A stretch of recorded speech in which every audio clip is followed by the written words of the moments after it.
ರಾಜ ವೆಂಕಟಪ್ಪ ನಾಯಕ ಅವರ ಅಂತ್ಯಕ್ರಿಯೆಯಲ್ಲಿ ಸಿಎಂ ಭಾಗಿ. ನಿನ್ನೆಯಷ್ಟೇ ಹೃದಯಾಘಾತದಿಂದ ಸುರಪುರ ಶಾಸಕ ರಾಜ ವೆಂಕಟಪ್ಪ ನಾಯಕ ಅವರು ವಿಧಿವಶರಾಗಿದ್ದರು. ಅವರ ಅಂತ್ಯಕ್ರಿಯೆಯಲ್ಲಿ ಸಿಎಂ ಭಾಗಿ. ಸಿಎಂ ಅವರಿಗೆ ಸಚಿವರಾದ ಪ್ರಿಯಾಂಕ ಖರ್ಗೆ ಮತ್ತು ನಾಗೇಂದ್ರ ಅವರು ಸಾಥನ್ನ ಕೊಟ್ಟಿದ್ದಾರೆ. ಸಿಎಂ ಸಿದ್ದರಾಮಯ್ಯನವರು ಆಗಮಿಸಿದಂತಹ ದೃಶ್ಯಾವಳಿಗಳಿಂದ ಗಮನಿಸ್ತಾ ಇದ್ದಾರೆ. ಅವರ ಅಂತಿಮ ದರ್ಶನವನ್ನ ಪಡೆದುಕೊಂಡು ಅಂತಿಮ ನಮನವನ್ನ ಸಲ್ಲಿಸುವ ಮೂಲಕ ಅಂತ್ಯಕ್ರಿಯೆಯಲ್ಲಿ ಭಾಗಿಯಾಗಿದ್ದಾರೆ ಸಿಎಂ ಸಿದ್ದರಾಮಯ್ಯನವರು.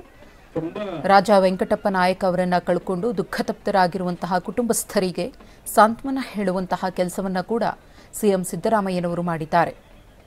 ಗಮನಿಸ್ತಾ ಇದ್ದೀರಿ ದೃಶ್ಯಾವಳಿಗಳಲ್ಲಿ ಯಾದಗಿರಿಯ ಸುರಪುರ ಶಾಸಕರು ರಾಜ ವೆಂಕಟಪ್ಪ ನಾಯಕ ಅವರು. ಅಲ್ಲೇ ಇವತ್ತು ಅವರ ಅಂತ್ಯಕ್ರಿಯೆ ನೆರವೇರುತ್ತೆ. ಸಕಲ ಸರ್ಕಾರಿ ಗೌರವಗಳೊಂದಿಗೆ ಅಂತ್ಯಕ್ರಿಯೆಯನ್ನ ನೆರವೇರಿಸಲಾಗುತ್ತೆ. ಅದಕ್ಕೂ ಮುನ್ನ ಇರುವಂತಹ ಒಂದಷ್ಟು ವಿಧಿವಿಧಾನಗಳು ಕೂಡ ನೆರವೇರ್ತಾ ಇದೆ. ಅಂತಿಮ ದರ್ಶನಕ್ಕೆ ಗಣ್ಯಾತಿ ಗಣ್ಯರಿಗೆ ಅನುವು ಮಾಡಿಕೊಡಲಾಗಿದೆ. ಹಾಗೆಯೇ ಕ್ಷೇತ್ರದ ಜನತೆಯೂ ಕೂಡ ಬಂದು ರಾಜ ವೆಂಕಟಪ್ಪ ನಾಯಕ ಅವರ ಅಂತಿಮ ದರ್ಶನವನ್ನ ಪಡೆದು ಅವರ ಆತ್ಮಕ್ಕೆ ಶಾಂತಿ ಕೋರಿದ್ದಾರೆ. ಇನ್ನು ಅವರ ಅಂತ್ಯಕ್ರಿಯೆ ನೆರವೇರುತ್ತೆ ಸಕಲ ಸರ್ಕಾರಿ ಗೌರವಗಳೊಂದಿಗೆ. ಸಿಎಂ ಸಿದ್ದರಾಮಯ್ಯನವರು ಸೇರಿದಂತೆ ಕಾಂಗ್ರೆಸ್ನ ಪ್ರಮುಖ ನಾಯಕರು ಆಗಮಿಸಿ ರಾಜ ವೆಂಕಟಪ್ಪ ನಾಯಕ ಅವರ ಅಂತಿಮ ದರ್ಶನವನ್ನ ಪಡೆದಿದ್ದಾರೆ.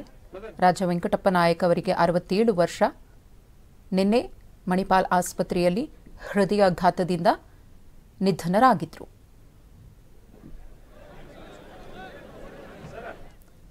ರಾಜ ವೆಂಕಟಪ್ಪ ನಾಯಕ್ ಅವರು 4 ಬಾರಿ ಶಾಸಕರಾಗಿ ಆಯ್ಕೆಯಾಗಿದ್ದರು.